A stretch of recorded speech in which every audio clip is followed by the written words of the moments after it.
নমস্কার, আমি অপূর্ব কুমার দে। আমার প্রিয় বন্ধু, ভাই বোন ও গুরুজনদের প্রতি শত সহস্র কোটি প্রণাম জানিয়ে শুরু করতে চলেছি আমি আমার স্বরচিত কবিতা। আজ যে স্বরচিত কবিতাটি পাঠ করে শোনাব, কবিতাটির নাম দিয়েছি মুকেশ আম্বানি, নীতা আম্বানিকে। ধনধান্যে পুষ্পে ভরা আমাদের এই বসুন্ধরা, তারই মাঝে আছে সেজে মুকেশ আম্বানি হয় একজনা।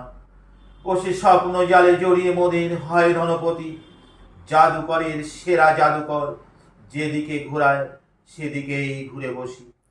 দেখো, শোনো, শেখো মুকেশ আম্বানি, নীতা আম্বানিকে হিংসা মনে নয়। দেশের গর্ব মোদির সকল, বিশ্ব ধনপতির মধ্যে সে তো হয়। আমাদের দেশ ভারতবর্ষের কত সুনাম ছড়িয়ে চারিদিকে, সেই সুনামের স্বনামধন্য মুকেশ আম্বানির টাকায় ভারতবর্ষ আজ উচ্চ শিখরে। ধন্য ধন্য মুকেশ আম্বানি, নীতা আম্বানিকে জানাই ধন্যবাদ। যে যা বলে বলুক মুখে, দান ধ্যান নেই তো কিছু, কান দিও না আর। বলি, দান ধ্যান করলে ভালো, না করলে হয় বুঝি সে খারাপ। ভাবনা ভুল হবে মনে, দান ভালো কিন্তু আছে তারও মাপ।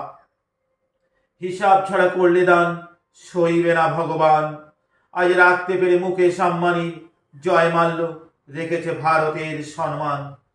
জয় মুকেশ আম্বানি, নীতা আম্বানির জয়, বলো মুখে সবাই। আমরা বিশ্ব ধনপতির তালিকায় মুকেশ আম্বানিকে দেখতে পেয়ে আনন্দ কি পাই। নমস্কার।